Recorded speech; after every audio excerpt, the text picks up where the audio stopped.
क्या भारतीय जनता पार्टी में वरिष्ठ नेताओं को दरकिनार किया जा रहा है? क्या उनको सुना नहीं जा रहा है, उन्हें तवज्जो नहीं दी जा रही है, या फिर जो लोग पार्टी छोड़ के जा रहे हैं क्या उन्हें रोकने के प्रयास नहीं हो रहे हैं?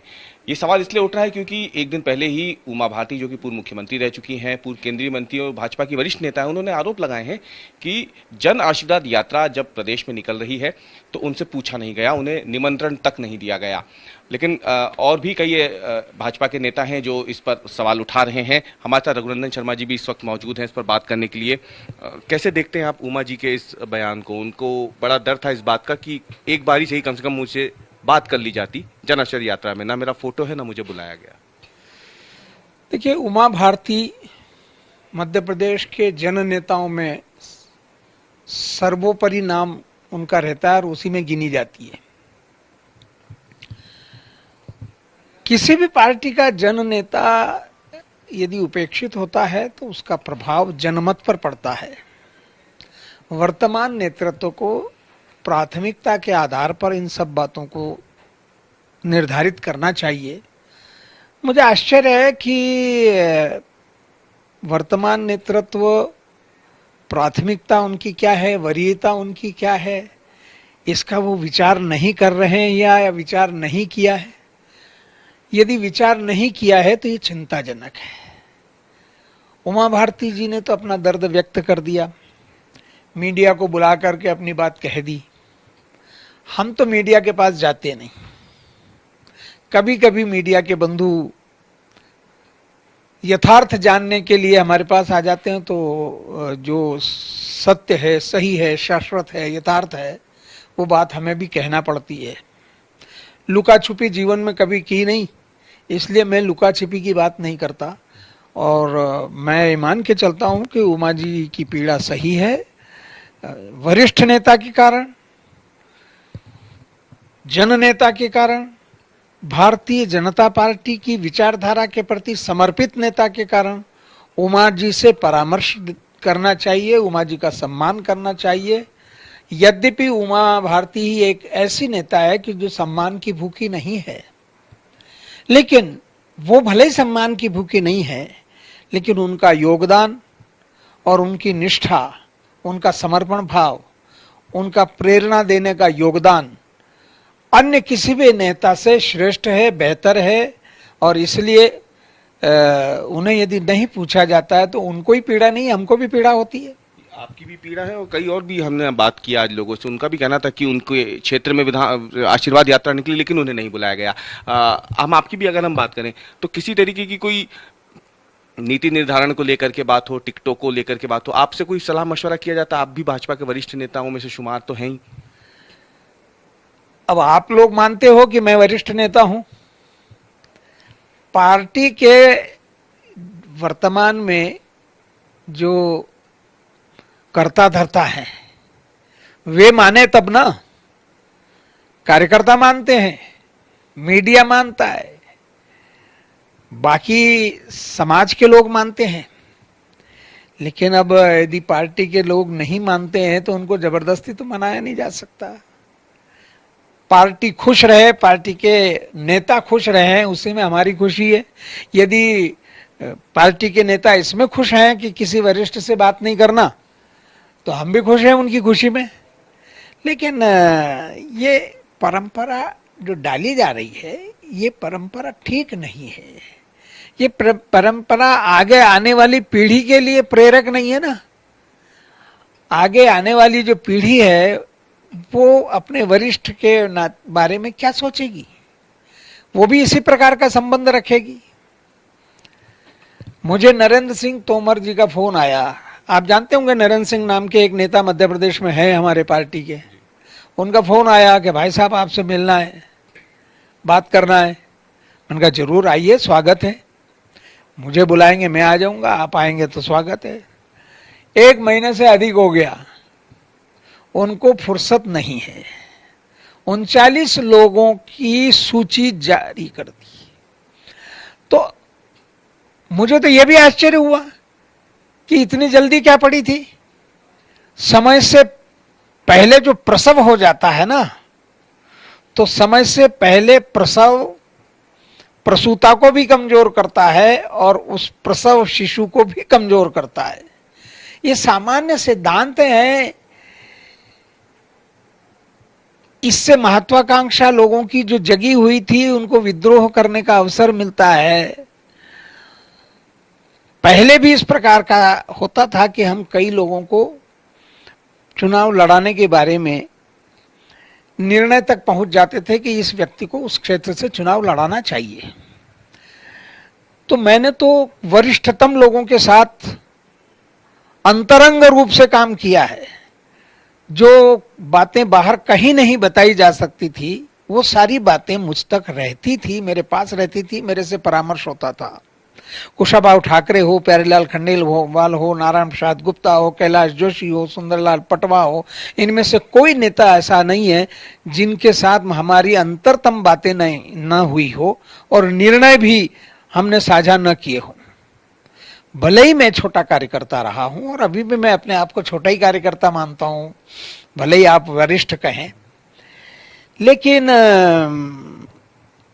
अब तो परामर्श की परंपरा ही खत्म हो गई। मैं नरेंद्र सिंह तोमर के आज दिन तक इंतजार करता रहा, सूचियां घोषित हो गई। अब मुझे नहीं, हो सकता है कि चुनाव की व्यस्तता है और चुनाव के बाद वो मिलने में आए मेरे से। जब भी आएंगे 2023 के इस चुनाव के बाद भी वो आए तो आखिर है तो मेरे, करेंगे बात उनसे। तो ये कैसी परंपरा है भाजपा में जहां एक तरफ वरिष्ठ नेताओं से संवाद भी नहीं हो रहा है और जो नेता हैं जो छोड़ के जा रहे हैं उनसे भी संवाद नहीं हो रहा है? तो पार्टी में संवादहीनता का कौन सा स्तर आ गया है? एक के बाद आपसे जब मेरी पिछली बार बात हुई थी तब दीपक जोशी छोड़ के गए थे, लेकिन उसके बाद से तो कम से कम आधा दर्जन नेता और छोड़ के चले गए। अब तो जो वर्तमान विधायक है भाजपा के वो तक छोड़ के जा रहे हैं। तो क्या इनको रोकने की कोशिशें भी नहीं हो रही हैं? आपसे बात नहीं हो रही, उनको रोकने की कोशिश नहीं हो रही, क्या चल रहा है भाजपा में? भाई हमसे बात न करो, हमको तो जीवन में कुछ नहीं चाहिए, कोई महत्वाकांक्षा जीवन में नहीं है, न पद चाहिए, न प्रतिष्ठा चाहिए, न सरकार में चाहिए। मैंने तो शिवराज जी, मुझे 5 साल पहले उन्होंने बुला करके ऑफर की दिया था कि भाई साहब जिस निगम मंडल में आप उंगली रख देंगे मैं कल उसकी घोषणा कर देता हूं। मैंने कहा भूल से भी आगे से बात मत करना, मैं पदों की लालसा के कारण भारतीय जनता पार्टी में नहीं हूं। मैं अपने आप को पार्टी के लिए समर्पित करके अपने जीवन को पार्टी को सौंप करके काम कर रहा हूं, पदों के लिए काम नहीं कर रहा हूं। और भूल के भी आज के बाद मुझसे मिस्टर शिवराज सिंह पद की बात मत करना, इस शैली में मैंने उनसे कहा है। तो हम लोग तो पदों के आकांक्षी नहीं रहे हैं, कोई महत्वाकांक्षा हमारे मन में नहीं है। लेकिन जो लोग जीवन में कुछ न कुछ पद चाहते हैं, प्रतिष्ठा चाहते हैं, चुनाव लड़ना चाहते हैं, सभी लोग तो समर्पित नहीं हो सकते। लेकिन जो हमसे बंधे हैं और काम कर रहे हैं, वर्षों से जुड़े हुए हैं, उनसे बात करना, उनके दिल के दर्द को समझना। यदि किसी से प्रेम से बात कर ली, प्यार से बात कर ली, 10 मिनट का समय भी किसी कार्यकर्ता को दे दिया तो उसके हृदय के गुबार निकल जाते हैं, वो हल्का होकर के जाता है, निश्चिंत बेफिक्र होकर के जाता है, पार्टी के काम में लग जाता है। लेकिन यहां मुश्किल ये है कि ये परिस्थितियां क्यों बन रही है? इतना कौन सा काम का बोझ अध्यक्ष और महामंत्री के ऊपर है कि 4-4 दिन 8-8 दिन यहां लोग होटलों में ठहरते हैं मिलने के लिए। प्रदेश अध्यक्ष से मिलना चाहते हैं, महामंत्री से मिलना चाहते हैं, जिम्मेदार अधिकारी से मिलना चाहते हैं, मुख्यमंत्री से मिलना चाहते हैं, लेकिन 8 दिन बाद भी वो खाली हाथ जाते हैं। 10 मिनट के लिए, 5 मिनट के लिए भी उनसे मुलाकात नहीं होती। मैंने कई लोगों के बारे में कार्यालय मंत्री से, महामंत्री से बात करके कहा कि भाई ये कार्यकर्ता 3 दिन से पड़े हुए हैं, बात करना चाहते हैं, आप जरा बात करा दीजिए संगठन महामंत्री से, प्रदेश अध्यक्ष से। मुझे कहा कि हाँ आप इनको भेज दीजिए, और मैंने भेजा उनको। भेजने के बाद उन कार्यकर्ताओं को कहा कि आपका मेरे उनसे मुलाकात करवा पाना संभव नहीं, आप चले जाइए। अब जहां ये बात हो कि जिम्मेदार पदाधिकारी भी ये कह दे कि मुलाकात कराना संभव नहीं है, तो भगवान ही मालिक है, ऊपर वाला ही मालिक बचा है, अब तो और कौन बचा है भाई? हमारी चिंता, हमारी पीड़ा पार्टी विजयी हो, पार्टी सफल हो, फिर से सरकार बने, कार्यकर्ताओं और जनता की सेवा का मौका मिले, इसके लिए हम राजनीति में हैं।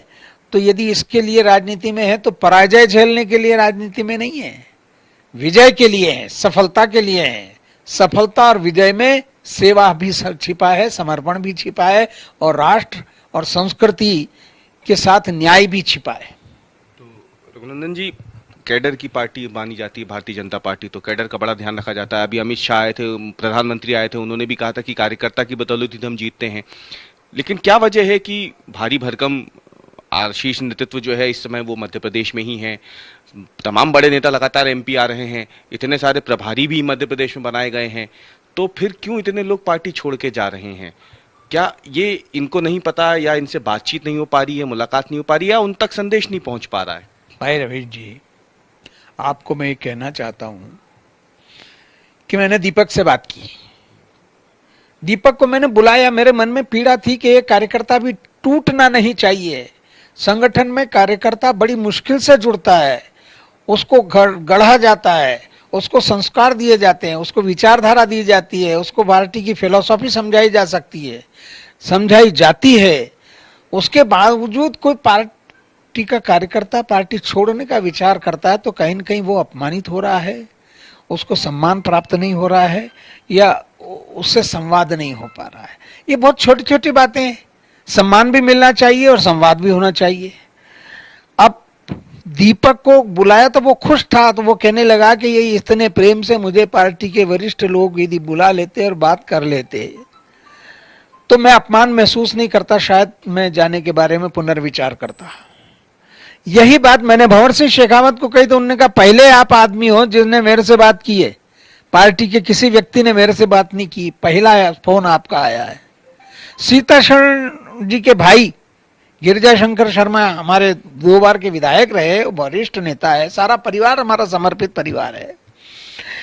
उनसे मैंने फोन पर बात की तो उन्होंने कहा, रघुनंदन जी चलो कोई तो है जो हमसे बात कर रहा है, आप अकेले ऐसे आदमी हैं जिनने मेरे पार्टी से त्यागपत्र देने के बारे में बात। मैंने उनको समझाया कि चलो त्यागपत्र दे दिया, फिर मिलेंगे, बैठेंगे, बात करेंगे, लेकिन अन्य पार्टी में जाने का विचार मत करना। तो मुझे ये लगता है कि मेरे पास कोई दायित्व नहीं है, कोई जिम्मेदारी नहीं है, न जिम्मेदारी के बारे में कोई पूछ परख है। उसके बावजूद मैं पार्टी के लिए चिंता व्यक्त करता हूं, मैं पार्टी के लिए बात कर लेता हूं। ये क्यों नहीं कर पाते हैं? जिम्मेदार पदाधिकारी इतने व्यस्त कहां हैं कि वो अपने कार्यकर्ताओं से बात नहीं कर पाते? ये पार्टी छोड़ करके जाने का सिलसिला शुभ संकेत नहीं है। बहुत बहुत धन्यवाद हमसे बात करने के लिए। थे भारतीय जनता पार्टी के वरिष्ठ नेता जो रघुनंदन शर्मा जी, इन्होंने साफ तौर पे कह दिया है कि भाजपा में ये जो नई एक परंपरा सी बनती जा रही है, संवादहीनता जो है वो कहीं ना कहीं आगामी विधानसभा चुनाव से ठीक पहले भाजपा के सामने एक बड़ी चुनौती है। कैमरामैन अमरीश के साथ रवीश पाल सिंह, भोपाल।